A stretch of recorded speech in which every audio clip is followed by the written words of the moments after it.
The market is doing something very bizarre right now. We saw something take place again last night. It's now the third time that this has happened. This is why we're seeing a little bit of red this morning. We're going to talk about that in this video. But I do want to talk about ADA's good weekly close, how it's showing actually some signs of reversal, which is a great sign. And I do want to highlight just a few big ticket items taking place this week that people need to be aware of. So if you guys are new or haven't already, make sure you hit that subscribe button down below. Hit that bell. It's free to do. It'll keep you updated anytime there's new content live here on the channel.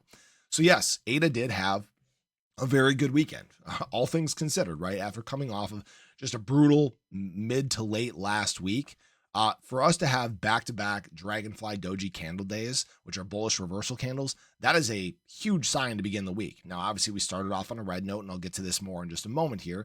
But I will say on the daily stochastic RSI, we're still flatlined, just like we were talking about yesterday. That's not a terrible thing. Again, trying to create a little bit of a double bottom here. What I will point out on the weekly as well is, yes, we did close our weekly candle above that 50-week moving average. Great spot to be. We're below it right now, so we have a chance to obviously bounce back as the week moves on. And weekly stochastic RSI is barely crossed to the bearish side. So that is something that could very easily be negated as the week moves on.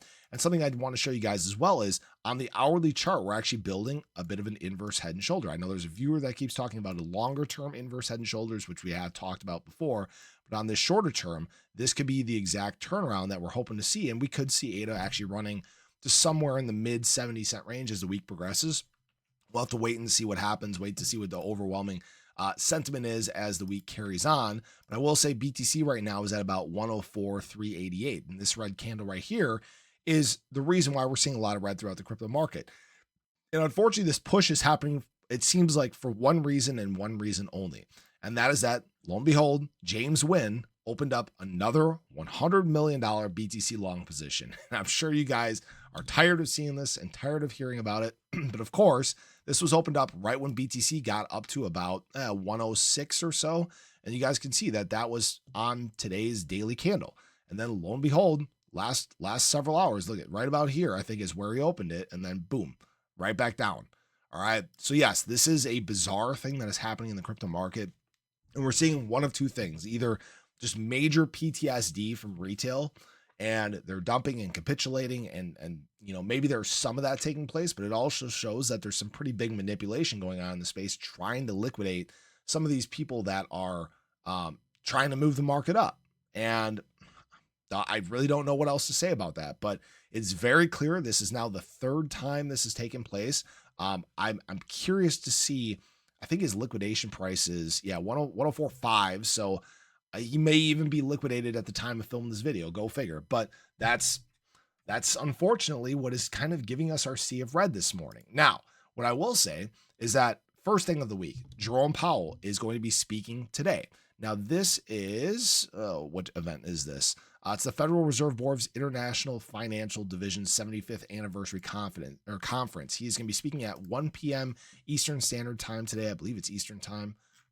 Anyways, it's either 1 p.m. Eastern or Central. And we are hoping for some mention of rate cuts, some mention of things progressing in the right direction. If he does not do that, it would be very much in line with what he's done in the past. He tends to play things pretty close to the vest, but you can't help but mention that the data continues to be good enough to support interest rate decreases. Again, our better than expectations PCE report is kind of right on par with everything else that we've been seeing. So the market is hoping for some some sigh of relief today. All right. Now, what I will say as well is there are some speculations that Jerome Powell is going to be resigning soon. I don't know if there's any validity to this, but that is something that could make the market pop.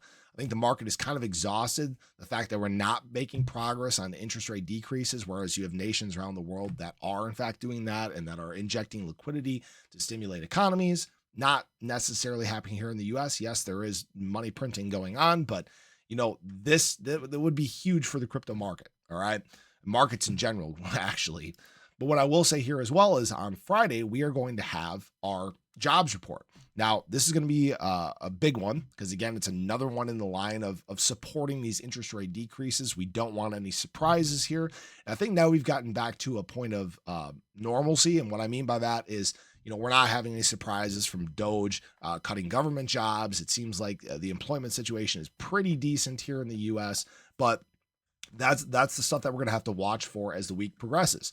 Hopefully no surprises. Right now we know that there's still tension between the US and China. That's part of what kind of caused this back half of the week drop here, but we'll see how things shake out as the week progresses. So I appreciate you guys. I hope you enjoyed the video. Let me know your thoughts below, but have a great day. Catch you guys in the next one. Take care.